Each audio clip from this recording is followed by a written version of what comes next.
राष्ट्रवाद के स्वर देने वाली बंगभूमि इस समय प्रताड़ित, दुखी और अत्याचार से पूरी तरीके से टूटी हुई महिलाओं के करुण स्वरों के द्वारा छलनी हो रही है। शाहजहां शेख एक प्रवृत्ति का नाम है जिसे पूरे भारत में सेकुलर प्रोटेक्शन प्राप्त है। Self proclaimed champion of women rights हैं, वो भी इस विषय के ऊपर पूरे भारत में मुंह में दही जमाकर बैठी हुई है। ये संदेश खाली सिर्फ संदेश खाली नहीं है। आज से ठीक 78 साल पहले जो नोआखाली में हुआ था, वही आज संदेश खाली में उसकी शुरुआत है। विगत कुछ दिनों से पश्चिम बंगाल में वह पावन बंग भूमि जहां से भारत के स्वतंत्रता संग्राम के संघर्ष के स्वरों को सबसे पहला उद्घोष मिला, जहां सूर्यसेन, बाघा जतीन, शशीन्द्रनाथ सान्याल, सुभाष चंद्र बोस जी, और जहां से वंदे मातरम और जनगण मन दोनों लिखा गया, वो राष्ट्रवाद के स्वर देने वाली बंगभूमि इस समय प्रताड़ित, दुखी और अत्याचार से पूरी तरीके से टूटी हुई महिलाओं के करुण स्वरों के द्वारा छलनी हो रही है। और दुख की बात यह है कि वहां की सरकार इस विषय पर अत्यंत असंवेदनशील और अमानवीय, यहां तक कि उल्टा धमकाने वाला रवैया अपना रही है। आज ही भारतीय जनता पार्टी के महिला मोर्चा के जिसमें महिला मोर्चा के अध्यक्ष, हमारे पश्चिम बंगाल की महिला पदाधिकारी, महिला सांसद और विधायक, उनको जाने से रोका गया। कल हमारे प्रदेश अध्यक्ष सुकांतो मजूमदार जी को बलपूर्वक वहां जाने से रोका गया, और अब वहां की सरकार ने वहां धारा 144 लागू कर दी है।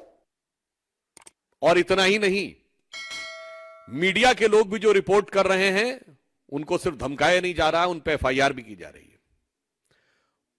आपत्ति की बात यह है कि इस तरह की बातें प्रकाश में आई हैं कि पश्चिम बंगाल की एसआईटी बजाय प्रताड़ित महिलाओं को न्याय दिलाने के कहीं ना कहीं उन पे दबाव डालने का प्रयास कर रही है, ताकि वो इस विषय को आगे ना बढ़ाएं। इसलिए यह विषय बहुत संवेदनशील है, और सबसे बड़ी बात यह है कि शाहजहां शेख, जो कि तृणमूल कांग्रेस का एक महत्वपूर्ण व्यक्ति है,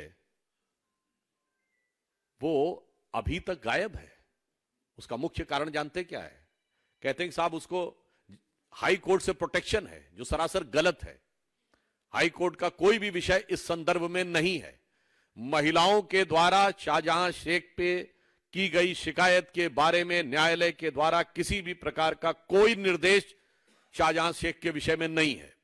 उल्टे कलकत्ता उच्च न्यायालय के मुख्य न्यायाधीश ने यह टिप्पणी की है कि वो अभी तक गिरफ्तार क्यों नहीं हो रहा। वो गिरफ्तार इसलिए नहीं हो सकता कि उसको और कोई प्रोटेक्शन नहीं है, उसको सिर्फ वेस्ट बंगाल का प्रोटेक्शन नहीं है।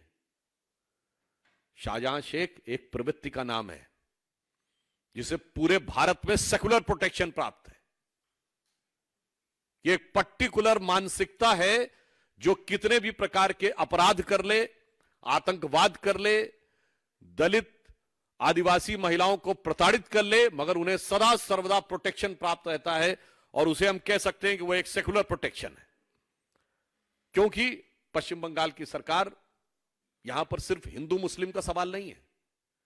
मुस्लिम समाज के जो कट्टरपंथी और आपराधिक तत्व हैं, वो चाहे शाहजहां शेख हो, शेख सिराजुद्दीन हो या जहांगीर, ऐसे ही तत्वों के माध्यम से अपनी सत्ता को बरकरार रखने का जो प्रयास है, वो बहुत ही निंदनीय है।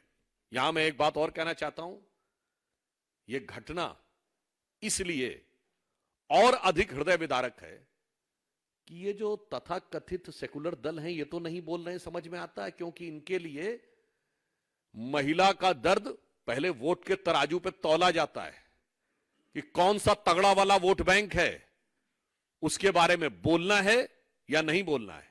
मगर दुख की बात यह है कि जो self proclaimed champion of women rights हैं, वो भी इस विषय के ऊपर पूरे भारत में मुंह में दही जमाकर बैठी हुई हैं। यानी ये भी अपने आप में एक गंभीर प्रश्न है।